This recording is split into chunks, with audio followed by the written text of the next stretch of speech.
Hey, we're live. Hi, my name is Mark Suter, or Garlic Suter, on the Ready forums and elsewhere on the internet. Thank you so much for joining. It's great to have you here. Tonight, we're going to be looking at creating alien invaders, which, if you look at games like Defender or Space Invaders, you might see a lot of similarities there. But whenever you start some sort of software, especially programming languages, you kind of want to create the basic equivalent of the hello world, right? So before we even making the game, I want to show you what inspired the game, and this can also inspire you when you start making your own games. Take the video off here. I'm going to bring in another screen here. If you've never heard of the Internet Arcade, this is a great place to play video games, right? So when you get stuck and you start thinking, what kind of game am I going to make? Well, if you go play some of the old games, there's lots of fun things to do here, but one specifically I want to look at is from the Odyssey 2 system. You may not have heard of it, but I have one in my attic. Yes, that. Search. No, it's not searching. Fantastic.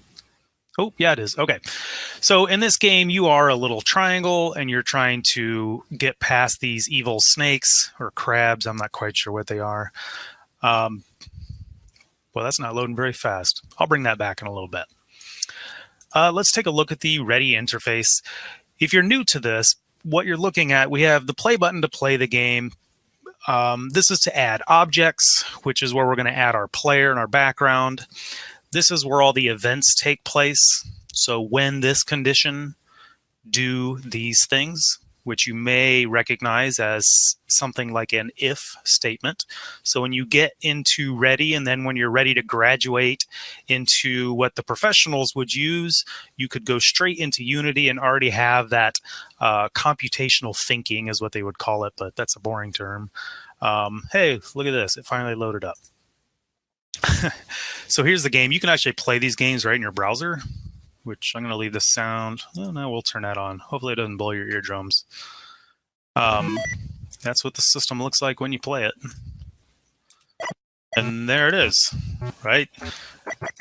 So it's kind of like Alien Invaders. All right, I never said I was any good at it, but you get the idea. Good times.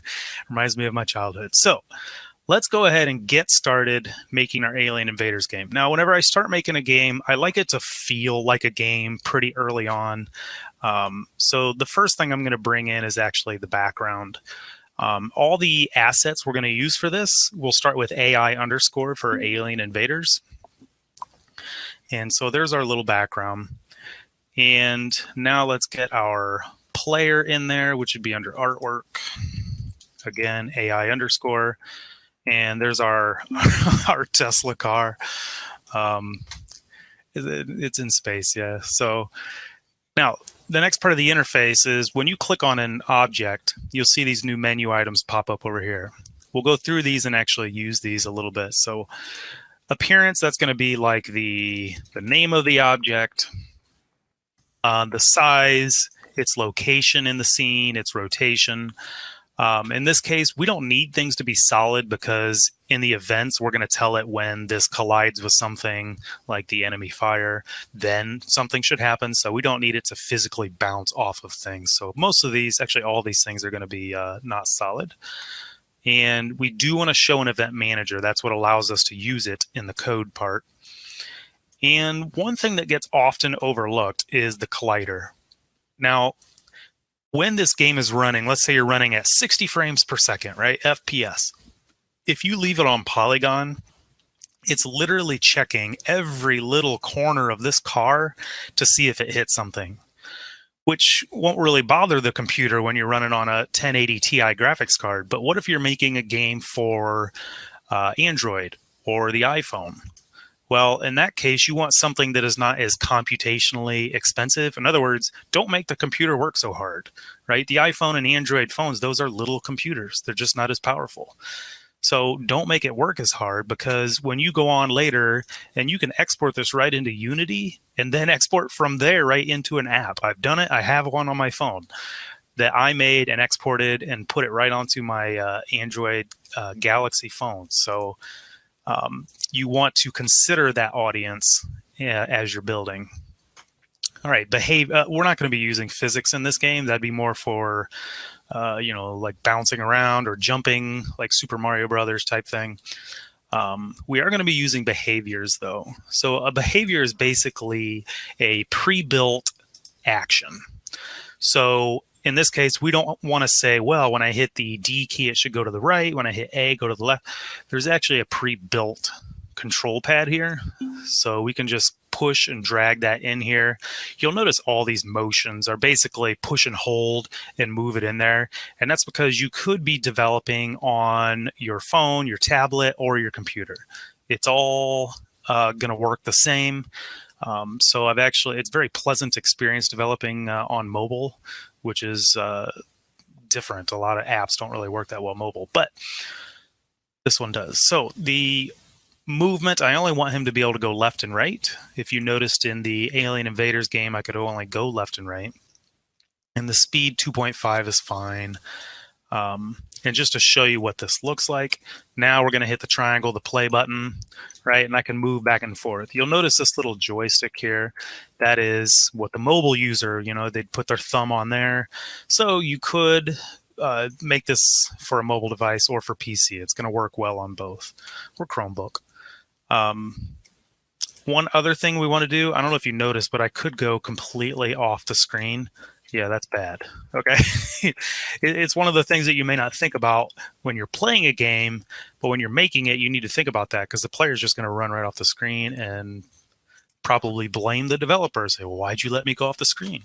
Well, why'd you fly off the screen? So we'll help fix that. There's actually a behavior specifically for this called stay in frame, which, makes sense.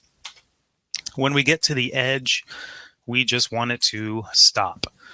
Now, I'm going to put it almost all the way up. If you go to 100, it goes into like overdrive mode. So I'm going to keep it at 99 because weird things happen if you try to put it all the way at the top. There we go. Now I can't go off the edge on either side. There we go. Looks pretty good. And what'd be great is when I click, if only I could shoot missiles, right? Every Tesla in space needs to be able to shoot missiles, of course. So artwork. Again, we're starting all of these things with AI underscore. It makes it really easy to find these things. So this car is going to be shooting missiles, right? Makes sense. Again, we're going to be going through these things and applying the basics on here. Now, we are going to be doing events soon, but it's nice to get a bunch of pieces out here so you can actually have something to program. I'm going to call this missile, and the size is fine, not solid. We'll talk about layer when we get to user interface, but not just yet.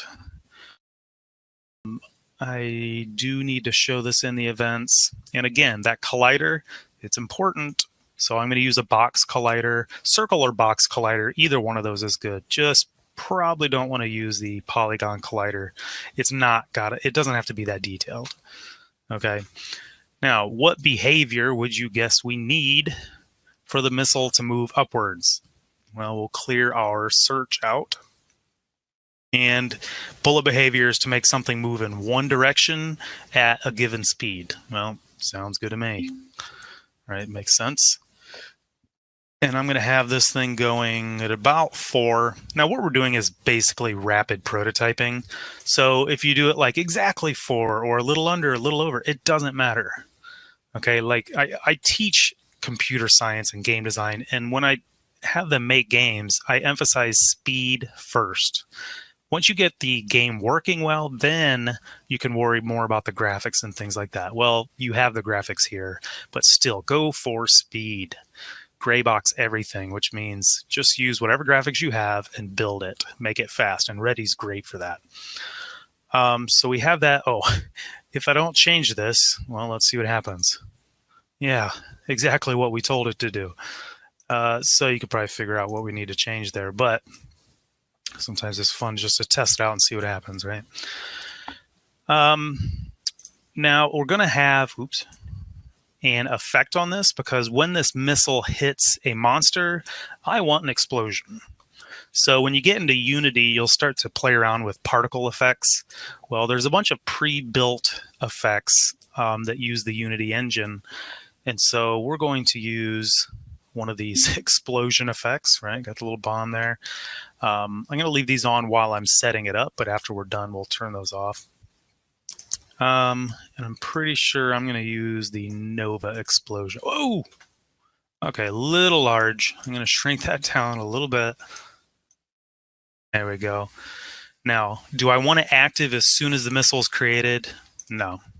Do I want it to repeat? No. So that part is set up and ready to go. Now, we need to talk again about CPU cost or computer processing.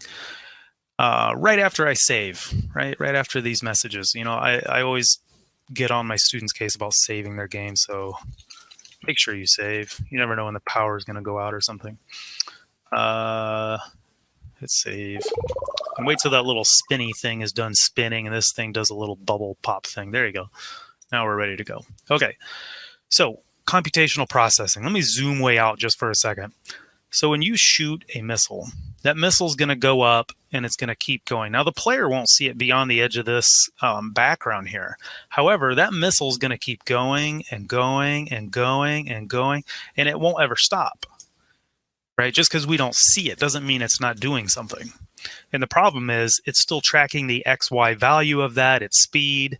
And if you shoot a whole bunch of missiles, and if the enemy shoots a whole bunch of things back at you, and they're both flying off into space, it's tracking all those things, and you might start to experience some lag and stuttering. And why, right? Why not just destroy them when they get up here for our missiles, and something down here to catch the alien fire is what it's going to be. So in order to do that, we don't have to have a pretty graphic for it. We can just use a basic shape. It's basically going to be a net that just catches things. So I'm just going to throw a rectangle up here and get it off the screen a little bit so you can't see it. And in the appearance, I'm going to name this properly because we are going to be doing something with this, because we're going to have to say when the missile collides with this, right? So we want to keep it named well so we know what it is. Solid can be off, but the width here, I think like about 23 should work. There we go. It's got to be big enough to catch everything. We do want to show it in the event manager. And again, you can probably guess which collider we're going to use. Box. And actually, we might as well, now that we've built it, you always want to build things and do everything you want to do with them before you duplicate them. Otherwise, you get to add multiple things. So I'm going to hit this little button right there, which is the duplicate button. And now there's actually two of them. If I move this down, you can see it. So let's put this one at the bottom. This one's going to have a special job. First, let's name it. Probably guess. We're going to call this bottom rectangle. Hit the end key to go to the end of the line and backspace. There we go. Fun keyboard shortcuts. Short event manager, yes, yes. Box collider, great. Because it took these from the copy that I just made. Now, I'm going to make this bottom box do an extra job, which is, this is going to be my DJ that plays the music. Your game manager, game controller that does some things like play music just needs to be something that's always going to be in the game, right? You don't want it to be a missile because those things are going to come and go. So the bottom rectangle sounds like a good idea. And so if we go to audio, add audio, and I'm pretty sure it's like, yeah, if you type in ready, this one comes up. Let's take a quick listen. I think there's a bass line that drops in. Oh yeah, there we go. All right, that'll work. Let's bring that in here. And I'm going to put it in the music group. And now if we play the game, it's not going to play automatically. What we just did there by adding it to that rectangle is basically like putting a song on your phone or your iPod. It doesn't play it, it just prepares it to be played. It's available to be played now. Right, so if I hit play, there's no music playing. Now that is on purpose, because if you're going to be testing your game a lot, which you should be, hit play button often and make sure everything you're doing is working. You don't want to hear the beginning of that song over and over and over again. It sounds great at first, but after a while, you start to get tired of it. Okay, save often, kids. Save often. I'm that mean teacher that goes around, and if somebody hasn't saved, I'll unplug their computer sometimes. No, I would never. Okay, I have done that before. Let's move on to the asteroid block. If you noticed in the Alien Invaders game, there was a little thing I could hide behind. And in this game, we're going to use the same concept because we're modeling it after that game. And this is going to be, I think it's the asteroid. Yeah, this thing. And I'm just going to put in one for now. Let's put it right there and get this out of the way. Let's put this in here. This is what I'm going to be able to hide behind. Right, so you have a safe space. Unlike like Space Invaders, there's nowhere to hide in that game, as far as I know, unless there's some sort of glitch spot. Solid will be off. We don't need to show this in the event manager, which sounds a little off, but I'll explain why in a second. And once again, fix that collider because we don't need it to be checking every single little edge of this thing. And I'm going to add an effect. The reason is because when I shoot the missiles and it hits this, it's nice polish that instead of just the missile disappearing when it hits this, I want it to have like a little poof, like an ineffective poof. So I'm actually going to add an effect that does that. Let's go out here. Oh, there we are right there. And I'm going to go, I think actually the explosion effect has the poof that I want. Dust poof. There we go. Whoa, that's a lot of poof. Poof. Yeah. Right, it's the little things that kind of add a little bit of polish to these things. And we don't want it active all the time, and we don't want it to loop. It's just going to play once. Now, here's the part where we get into classes. Now, classes is a way of grouping things. So when we make this a class, I'm going to create a new class. I'm going to call this asteroid, because when we're programming, we can basically say, well, if the missile hits any in the class of asteroid, right, we just label the whole group. That way we can code all of them at once, or the collision with all of them at once, instead of saying, well, if it collides with this one, then poof. If it collides with that one, go poof. If it collides with that one, go poof. Whenever you find yourself repeating things over and over and over again, you're probably doing it wrong, and there's probably a faster way. That's what I've learned about programming so far. So let's save that. It is now in the asteroid class. Wunderbar. You know what?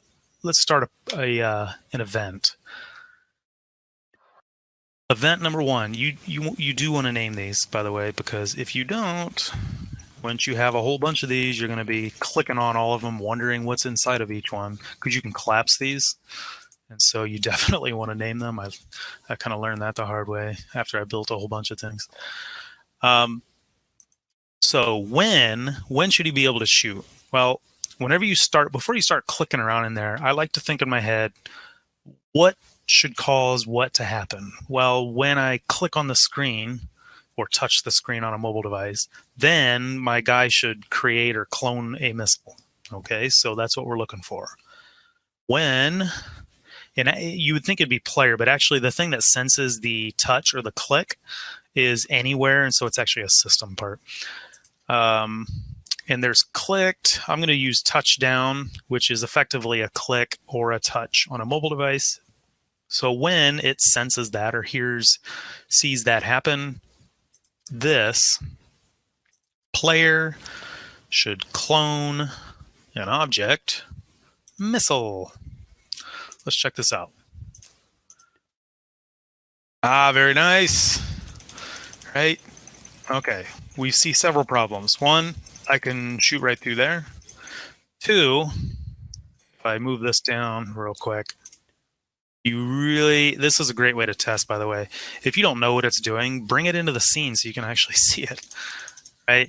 Well, that's not saving us any, computational processing. It's just flying right through everything. That's not good either.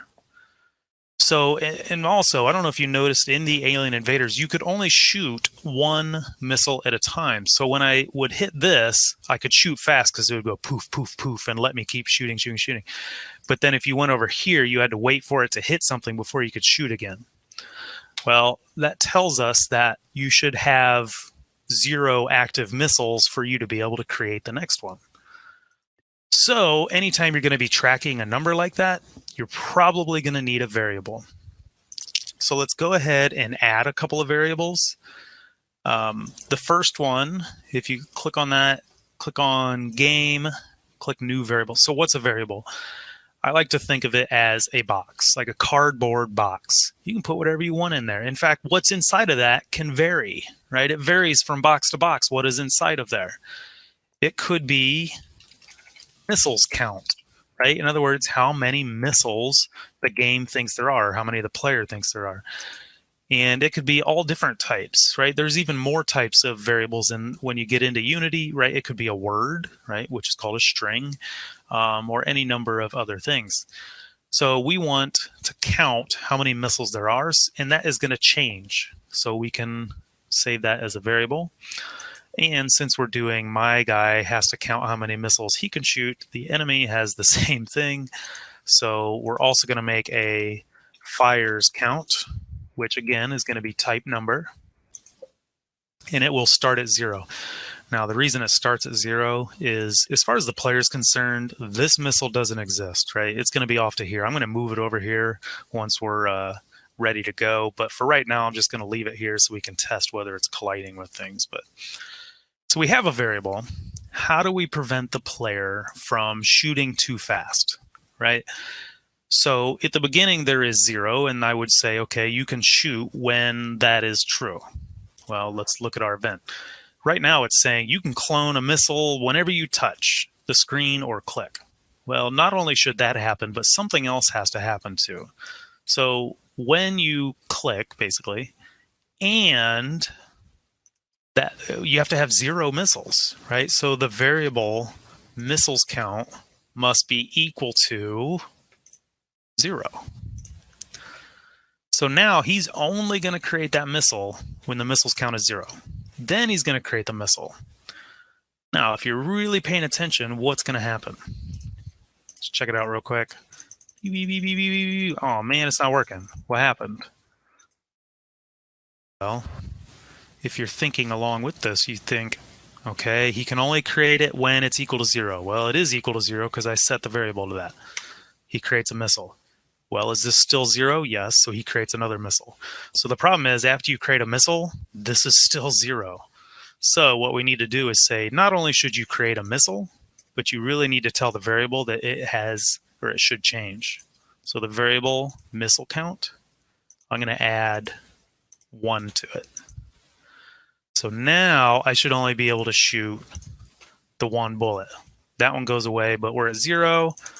And I can shoot 1, and that's it. Oh, great. So what's the problem now?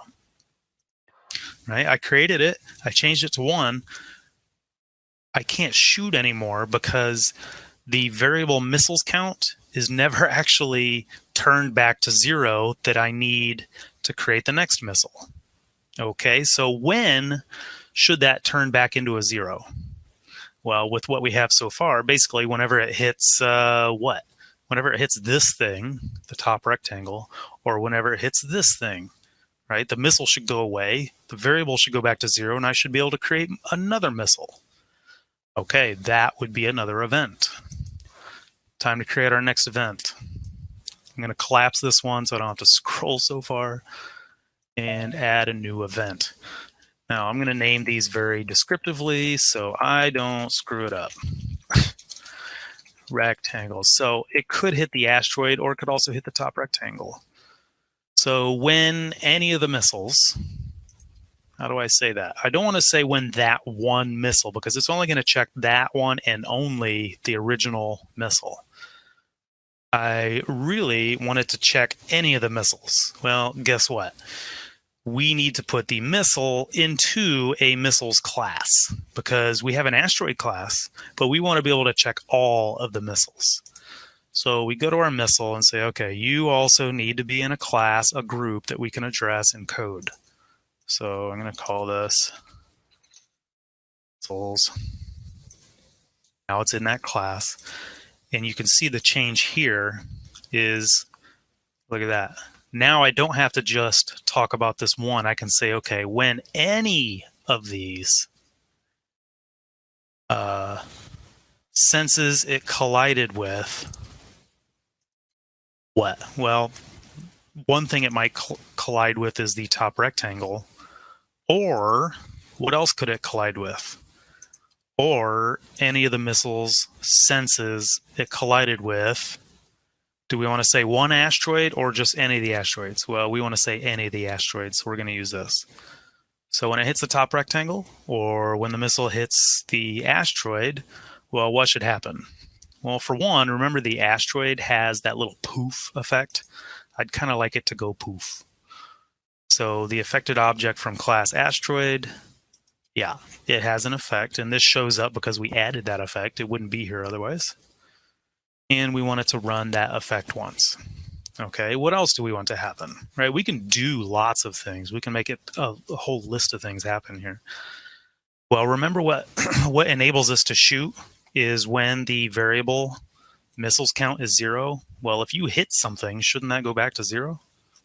Yes, indeed. So we go in here. We say, okay, the variable missile count, we're going to set you manually back to 0. Good. And finally, the missile hit something. It went poof. The variable changed, but the missile's still flying, right? It just went poof, but it's still flying. We really need to get rid of that missile. All the missiles, that specific missile, no, just that affected one that we're talking about that collided. So the affected object from missiles, which is a clone, we want it to be removed. Okay, let's see if our logic applies here. Actually, I better save, right? Save often. I tell my students, Control S is one of my closest friends. I'm a nerd, I'm sorry. Hey, that works. It goes away, which is all we really wanted it to do. We don't need it to poof because this is going to be off the screen. And that one does indeed go poof, poof, poof, right? Which is good, right? So we can get this off the screen. We know that actually works. I'm going to pull it up here so the missile does get off the screen before it hits it. And actually, we can move this guy off to the side over here, which doesn't really matter. It can track one missile. And I think we need something to shoot at now, like an enemy, a monster. All right, let's go into our artwork. Let's get that done. AI underscore, there is our alien friend. I'm going to throw him right there. I'm going to keep this prototype speed up. Now, again, I always like naming these, and it's a good habit to get into. We don't need it solid. We don't need to see this in the event manager because, again, we're going to be addressing it via class. We're going to address all of them in the code. That stuff is all okay. Now, in order for him to move, the movement is just going to be back and forth, back and forth. So we need to give him a bullet behavior to just start moving to the right. And then we're going to use code to make him turn around and go the other way. So let's get that bullet behavior on there. Clear that search. Throw that bullet behavior on there. And I don't want him going nearly as fast. So down in the 1 range is good. To the right is actually what I want. So that's okay. And I actually, because I don't want it to be so predictable when this guy is shooting. I don't want it to be at a pattern where I can just time it and just go through the series of fire bullets on a timer. I want it to be a little more random. And to make something random, you can do that with a cool behavior called the random number. So we're going to add this. I'm going to say anywhere from 0 to 3. So basically it's a 4-sided dice. All right, we want to name this enemy roller. And we're going to write some code or do some events there that's basically he's going to be rolling the dice constantly. Imagine you had a 6-sided dice and you were rolling it. As soon as it came up with a number, you grab it again and you roll it again. And you're looking for the number 1. And as soon as it says number 1, then you can throw a water balloon or whatever you're doing. And then you have to keep rolling. So we're going to do a virtual version of that with our monster. And we better not forget to put this guy into his own class. It'll be the monster class. He did the monster class. Now, let's get this guy moving a little bit. Yes, I'm saving again. Poof, good. All right, new event, collapse that guy. Add new event.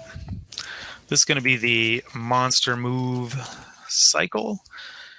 And basically on a timer every second or so. So the timers are in the system. So system runtime repeat every 1 second. So every second, what do I want it to do? Well, all of the monsters, I want their bullet movement to mirror, basically go the other way. Let's see what that looks like. Hey, there he goes. He's going back and forth. Now, because when our missile hits this guy, I'm going to want some points, right? That's kind of a classic. This is a classic style game. We need to have just a simple tracker for the points. There is a built-in thing for this, so I'm going to hit the plus.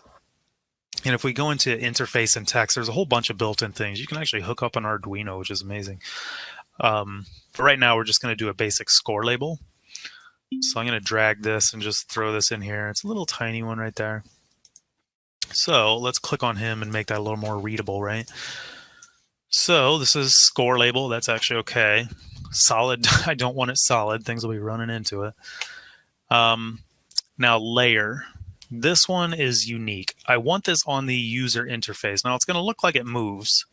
Well, it did look like it moved. But think of it as though your eyes that you're looking at the screen right now, your eyes are the camera. And in front of your face, imagine a pane of glass from a window, and the rest of the room or whatever is the game. Well, when you put something on the user interface layer, it's like putting a sticky note and sticking it right to that piece of glass that's in front of your face. You're looking through that glass at the rest of the game. But as your eyes move around and you walk around the room, that score stays with the glass right in front of your face. Assuming the glass is somehow attached to your head. I don't know. I'm curious what you're visualizing here. But that's what the user interface layer is for. So no matter where this game goes, right? Imagine in Super Mario Brothers, if you ran off to the right side of the screen and the points and stuff stayed behind at the beginning of the level, right? That wouldn't make any sense. So I'm going to change some colors here. I'm colorblind, so it's kind of pointless. Font size, let's go 22. You know what? Feeling crazy today. 44. Yep. You heard it here first. I'm going to put this over here somewhere. All right. We've got our score label. That looks pretty sweet. I think we're ready to destroy this monster. Let's do that. New event. Monster destroyed. All right. So again, we're going to do pseudocode. PSEUDO, pseudocode, which is sort of coding. In other words, say it in plain English, then code it, right? It works in C# and Unity and works great here. So when the missile hits the monster, he should go away. We should get points. It should go kablooey, all kinds of stuff. So let's start with what we know. When, well, anything in the missiles class, senses it collided with, well, anything in the monster class. Okay, so when that happens, what should it do? Well, for one, let's get the that affected object from class missiles. We can actually go take that thing away. So that clone, remove clone. Does the monster have the... Oh, we don't have that on there. We still need to put the... I need an effect on the monster. That's one thing I did forget. Because when the missile goes away, it won't be able to run its kablooey effect. So I'm actually going to put an effect on the monster. The player doesn't know who's creating what. So the effect here, I'm going to add a smoke effect onto the monster itself. And I'm actually going to make it... Yeah, it looks like he's on fire. Somewhere downish, much bigger. And see how it's off to the side there, so you can actually pull these little arrow things and kind of put it back in the middle. Looks pretty good. That looks kind of interesting, but I'll turn it off at the beginning. But what that allows us to do is say, once the missile collides with it, we can actually get rid of the missile. And we can the affected object from class monster, the smoke effect, set active, yes. And then we're actually gonna, instead of destroying the monster, we want him to be able to do his particle effect. I'm gonna move him off of the screen. So the affected monster, his position, I'm gonna move up 10, which will be way off the screen. The whole screen is like 0 is the very center, and then it goes like 1, 2, 3, or 4 is roughly the edge. Positive Y up here, positive X on the side, of course, on the right side. And when the missile goes away, don't forget, when we shoot our missiles, we can only shoot when missiles is 0. Well, if you hit the monster, that variable again needs to change back to 0 because you hit something. The variable, there it is, missile count should be set back to 0. And you hit a monster. Don't you think you should get a point? Heck yeah, we need points. I live for points. Score label. The score should add 1 point. Confirmed. All right, let's save and test this. Just checking the chat thing real quick. Okay. Boop, boop, boop. Let's play it. Oop. Oh, man. Sweet. I actually kind of like that effect. It looks nice. It's pretty good. Okay. Now, we can get points. We can destroy the monster. However, there's really no way to lose the game yet. So that's lame.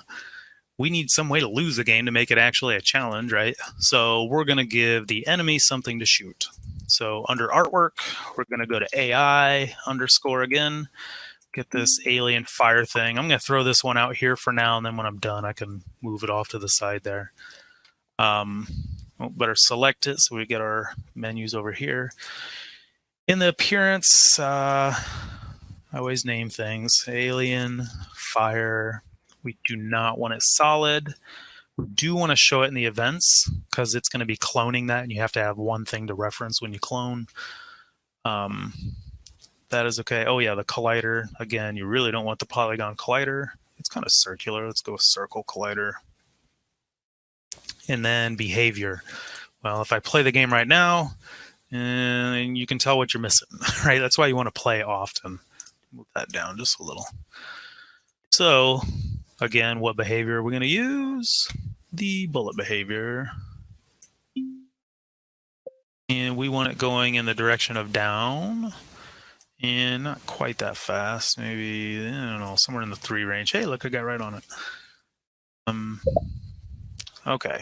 And we are going to be able to reference them. So when any of these hit any of these, so we are going to put that in a class. I'm going to call this enemy fire. Save. There it goes. Okay. Now, like I said, he's not going to be shooting at a regular interval. It's only when his dice comes up, his virtual dice comes up, the number that he's looking for, say the number 1. So we actually need an event that is him rolling the dice.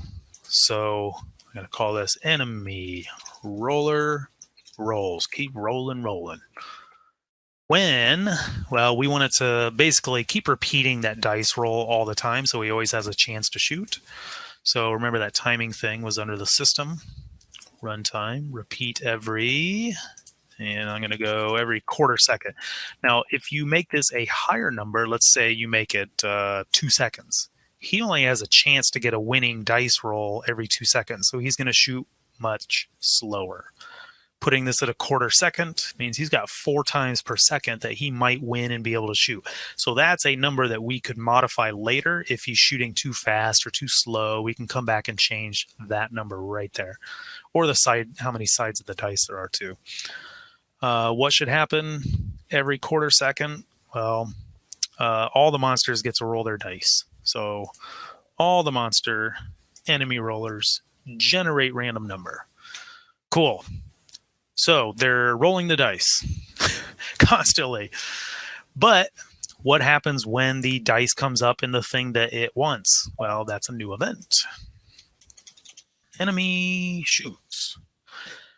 So we can say when the monster's enemy roller, and I'm going to say is exactly equal to 1. His dice has 0, 1, 2, and 3 are the options. Well, when that happens, and just like the player, remember, the player can only shoot when there's 0 missiles, so the enemy can only shoot when there are 0 fires. So I'm going to add another condition. This is called a compound conditional statement, which is a fancy way of saying you put 2 requirements in it, right? So when you roll a 1, and when the variable fires count is, I'm going to say smaller than 1, you can say equal to 0, however you want to say that. Okay, so when that happens, what should happen? Well, we want the affected monster, right, the one that rolled the 1, we want him to clone an object of, not missile, fire. Also, don't forget, we need to modify that variable because you just created a fire, so you better say that variable should change because you created one. So the variable fires count, we're going to add 1 to it. Okay, big moment here. I'm going to hide behind this asteroid, although it's not going to hurt me anyway, so it doesn't really matter. So what is the problem? He shot, well, the 1 I gave him, but then he created his own once and then never again. He can't be that bad of a dice roller. I suppose he could be, but if I was rolling, I'm pretty bad at it. So what happened? Well, remember with the missile, we had to have it hit something before that number went back to 0? Well, remember, this fire is traveling this way, and it just keeps going. In your mind, you might think, well, it should go away down here. Yeah, it should, but we never told it to. It just keeps going and going and going. And so we really need to tell that fire that you're done, need to set the variable back to 0. Well, when should that be? In pseudocode, you would say, well, when it hits this thing, right? So, or if it hits this asteroid right here, right? So let's do another event. He shot correctly. It's just I never gave him the ability to shoot again because once I changed this to 1, I don't have anything changing it back to 0. So we're going to add another event.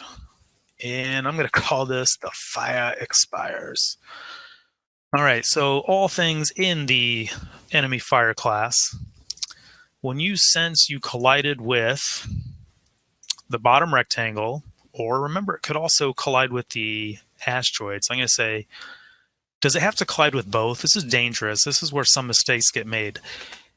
Could it collide with the rectangle and the asteroid? No, it's going to be one or the other. It's not going to be both. So make sure you switch that to or. So if this or this happens, then get rid of or change the variable and all that.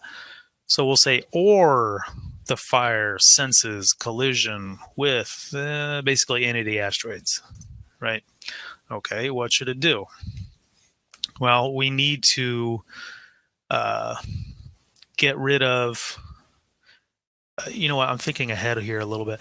When we destroy this monster, we're going to move him off the screen to the top, and when he shoots above the screen, his fire is still going to be coming down. So I'm actually going to add another or. So, or the fire senses it collided with even the top rectangle. So if any of these, excuse me, vocal cords are going crazy. If any of these happen, then the enemy fire is going to go away, first of all. The affected enemy fire, its clone gets removed. Also, the variable fire count should subtract 1. And we need it to go like poof or something, right? So if it hits the asteroid, I think it should go poof still. So I'm going to add that in there. Say, okay, affected asteroid, your explosion effect, go ahead and run that poof. All right, let's check that out. I'm going to move this out of the way because it's kind of confusing. That's fine. Oh. There we go. Move that over there. Let's play that. Okay, there goes. Hey, much better. Looks like he's kind of shooting too, but he's really fast, so that's a lot to calculate every frame. So I think it looks pretty good. Now, when I get hit, game over. If I shoot all the monsters, we're going to duplicate this guy, but I like to do that at the end. If I get all the monsters, I'm going to win. So we really need something that's part of the user interface that I can add in to pull over into the screen. Basically like a little flashcard that's going to flash onto the screen and tell us good things are happening.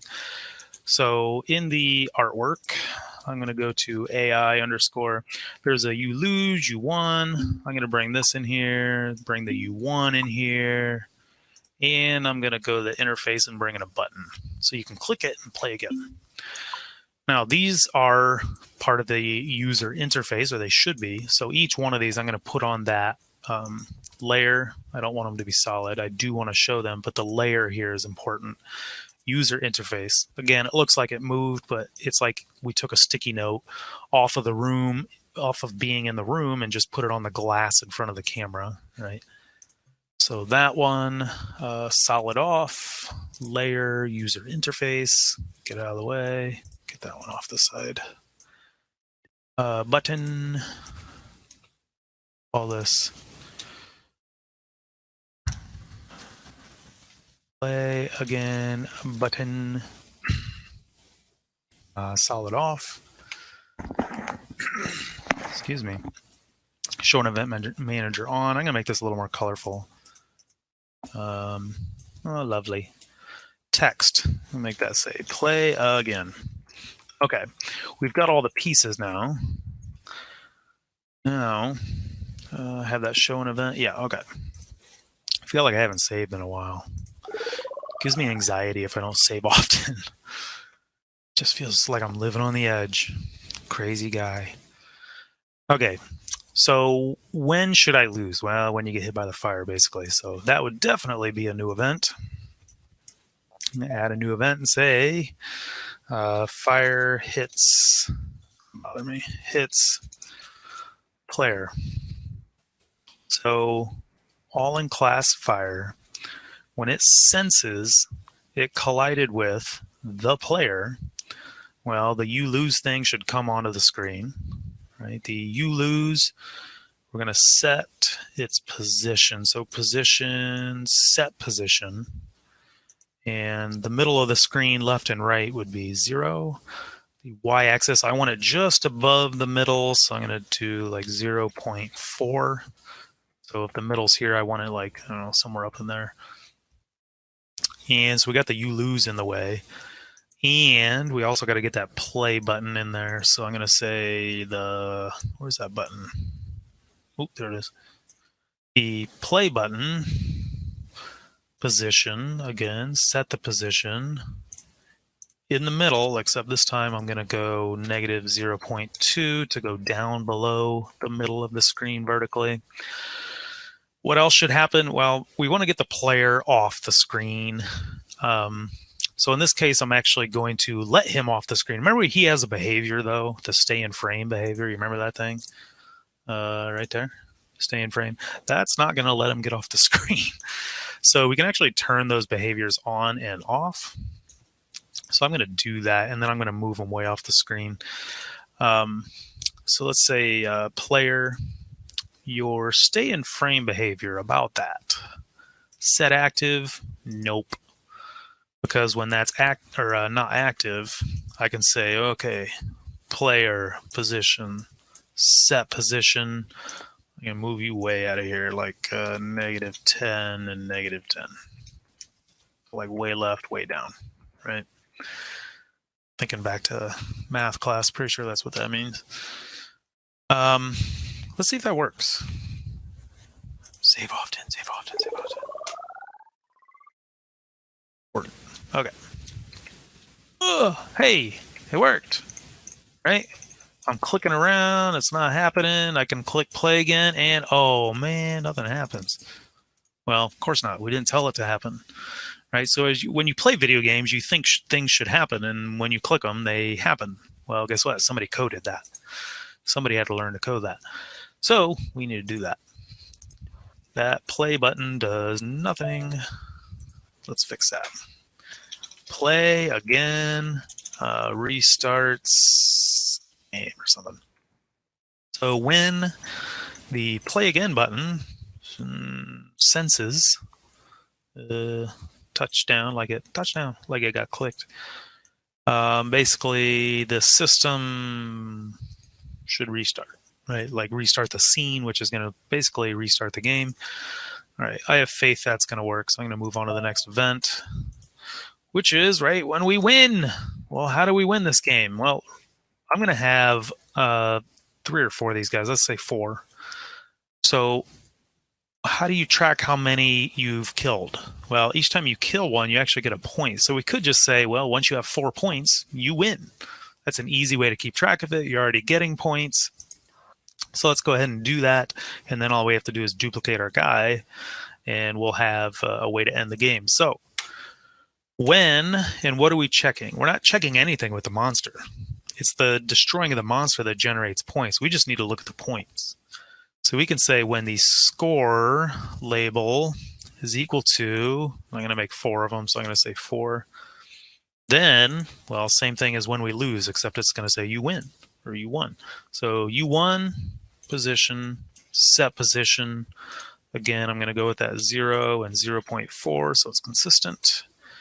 And, the play again button we need. So we're going to say play again button, set position at 0 and negative 0.2. And you think we can do this? I hope so. Let's check this out. First of all, you're not going to get to 4 with only 1 enemy to shoot. So let's create that guy and duplicate again that guy, and duplicate again that guy. All right, let's see. All right, they're shooting. I'm shooting back. Poof, poof. Oh, geez. Try not to get hit here. Hey! I kind of like my guy still on the screen because I'm like gloating over them. Does the play again button work? Sure does. Sweet. That is good news, folks. You know what? We have one more step, and that is to finally play the music. You remember the bottom rectangle has the audio? That's our DJ rectangle. That's what I call my music player. So I don't get out much. Okay. Let's do a new event, and I'm gonna call this DJ Rectangle. Spinning tunes. Whatever. So when should he start playing music? Well, he should start playing music right when the game starts, right? So if you're talking about the game starting, that's another system thing. System runtime. When the scene starts, we want, who's our DJ? The bottom rectangle. Woo, DJ rectangle. Sound. Get ready. Play. Yeah, that. Let's do that. All right. Final game. Let's see if this works. Very catchy. Things are going well. I need to duplicate the asteroids still, I realized. Yes. Now, of course, you could, when you play again, it does restart the music.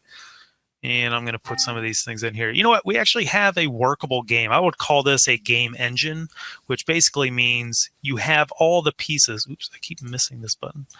You have all of the pieces that you need to make a game, basically. So you could make this much more complicated, add different movement behaviors. You could add a boss fight, all these different things. But we have a great start to the game. Right? You only get 2 things to hide behind. Right? Maybe in level 3 you get 1. I don't know. So we basically have a finished game. And it didn't take us all that long. I'm not the most efficient game designer, but again, so once you are done here, what are you going to do with it? How are you going to share it out with friends, family, game designers? If you hit the gear here, you can actually export to Unity, and you could create an app from there. If you look at YouTube on the ReadyMaker channel. Just search ReadyMaker on YouTube. You'll find it. There's a exporting to Unity and creating the app. It's in there, one of their playlists on there. And I show you how to get it basically from here in Ready onto your phone. So you just follow those, you'll get there. Also, you can have people play it in a web browser just by hitting the share button there. And there it is. A URL has been copied to your clipboard. So now I can go wherever and just Control V or V paste and send that. Anybody can play it on a mobile device, Chromebook, computer, whatever. So, wow, we covered a lot of stuff, but it's good stuff. I think we hit everything we need to hit. Did I miss anything? Let's see what the questions are here. I'm going to open it up to questions here. Caesar, yes, there's going to be a link. It's going to be sent to you in your email, but if you're watching this elsewhere, the ReadyMaker YouTube tutorial, or YouTube playlist is going to have it on their channel there. So yeah, and there's some other things that I made on there. I want to do some other ones as well, but yes, this will be available later. And I love seeing what people are making in the forums, by the way, in the Look What I Made section, because things you don't even think about. I mean, if you look at all these behaviors, like, what could you do with all these things? I was screwing around one day and I made a little cookie clicker game, where you click on it super fast and you get points, but then you have enough that you could buy another point generator, cookie generator. I don't know. It actually worked pretty well, but it was just using these tools. And what's great is now that I understand these things, I'm getting comfortable getting into Unity. It's a totally different environment, of course. But it's very encouraging to start learning C# or JavaScript. I use C# in there. But there's a lot of great tutorials on the Unity site once you want to step into that world. So any other questions? That's a good question. Christina, is there anything that I missed on there? Let me turn this back on then. I'll say hi or bye. Awesome. Well, full disclosure, I actually made like a little thing here to show like, oh, this is the UI layer. And I was going to do that earlier, but I just didn't do it because I thought I would make a fool of myself. But then now I realize I don't really care if I make a fool of myself. So, but I'm a visual person. I'm left-handed, right brain. So this is how I remember that the UI layer is this, right? Instead of the score being in the scene, right? It's like having it attached to the camera itself. So no matter where it's looking, it's always right there in front of your face, the camera, right? So awesome. Well, thank you guys so much for coming. It's great to have you, and hope to see you around the ReadyMaker forums. GetReady.io is the website there, or ReadyMaker on YouTube. This is Garlic Suitor signing off. See ya.